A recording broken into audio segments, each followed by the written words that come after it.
accounting students! Welcome back to Project Accounting.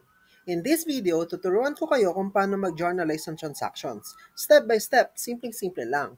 So if you're a beginner or currently taking FABM1, this is for you. First things first, ano ang ibig sabihin ng journalizing? It's the process of recording business transactions in the general journal, also known as the Book of Original Entry. Dito natin unang nilalagay ang bawat galaw ng negosyo, whether it's sales or expenses. Every journal entry follows a standard format. Here's what it includes. 1. The date of the transaction. 2. The account titles, debit first, then credit indented. 3. The amounts. And 4. The brief explanation or narration. Debit entries are listed first, aligned to the left, while credit entries are indented to the right.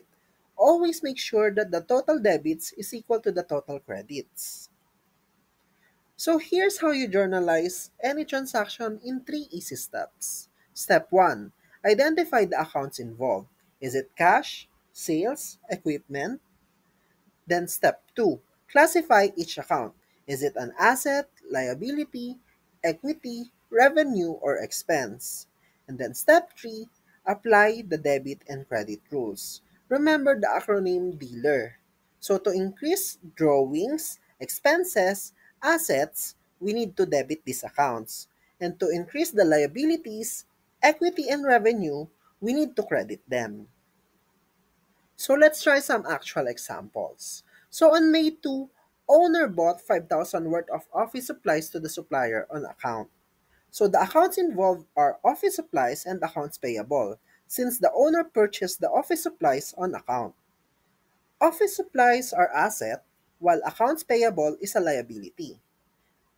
The asset increased since bumili ng supplies, and the liability also increased since binili niya yung supplies on account.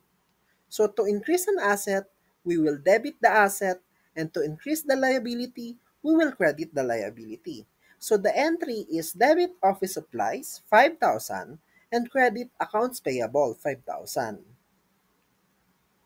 Then another example is on May 3, sold services worth 8,000, received cash.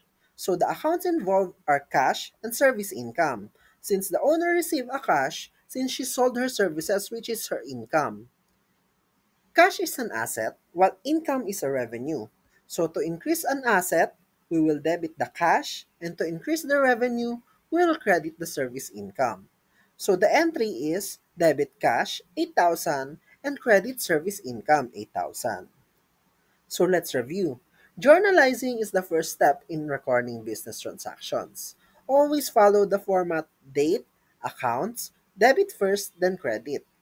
And always make sure that the debits is equal to credits. So practice with real-world transactions. Kahit simpleng buy and sell example lang, that's the best way to master it. So if you found this helpful, don't forget to like, save, and subscribe to Project Accounting. Marami pa tayong accounting guides para sa'yo. Thanks for watching. Kita-kits sa next video.